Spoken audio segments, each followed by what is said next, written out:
Hey, I'm Nick, and today I want to talk about how to get the most out of YouTube without letting it just be another means for you to get distracted and get off track with your goals. You see, objectively, YouTube is distracting. It's made to distract you, or rather, entertain you. And this is simply because of the way that getting paid just through YouTube works. You're not able to get paid equal to the value that's in the video or any other metric. It's simply from the amount of people who are watching whatever you post is how you get paid. And so most of the time, if you're hopping on YouTube, you'll probably notice that the highest performing videos are those with the attractive thumbnails or high view counts already, as it's just a simple fact that the more it looks like someone has enjoyed or will enjoy watching something, the more likely you are to click on it. But for our purposes, we want YouTube to be a space where we can freely look up stuff and not have to risk our eyes going from one thing to another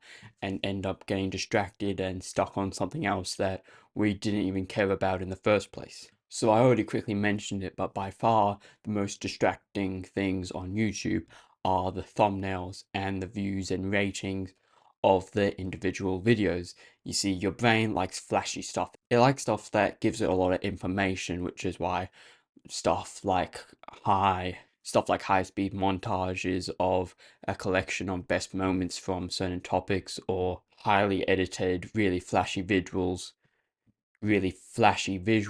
go so well on YouTube. And of course, some people already know this and script and plan everything from the actual video to all the post-production in order to get as much views out of a video as possible.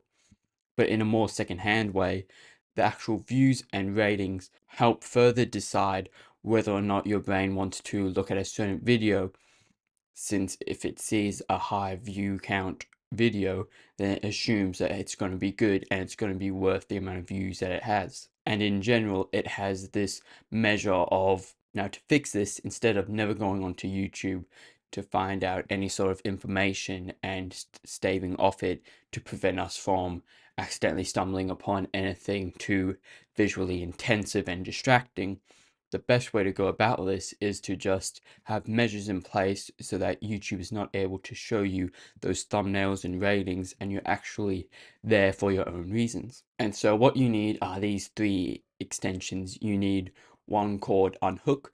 This is going to get rid of all the recommendations page and just leave you with just the video that you clicked on. You won't be able to see comments or anything except the actual video that you're there for. But one of the most important ones that I'd recommend is hide YouTube thumbnails. And not only that, but also pairing it with disabling the feature that lets you preview a video by hovering over it means that as soon as you open YouTube, you're just met with blank squares and just the title of the video, so that you're not persuaded by any flashy visuals or anything that could have persuaded you otherwise. And to make sure that we're not being influenced by the views or ratings, the hide YouTube views and ratings means that we're not getting that extra kick of thinking something is important. And that's all the tips for today.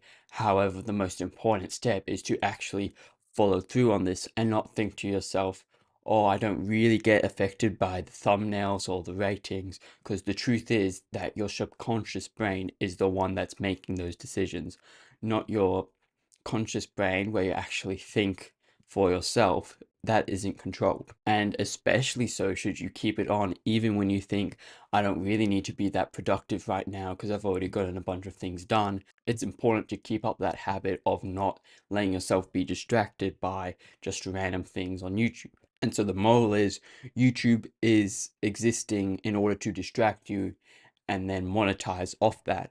And so we need to disable the recommendations, the view ratings, and also the thumbnails, so that we're able to actually get out of YouTube what we want instead of the other way around. That's it for today. However, if you're still interested in learning more about productivity tips or tricks, I have now started one-on-one coaching, which you can join using the first link in the description below. But until then, I'll see you later.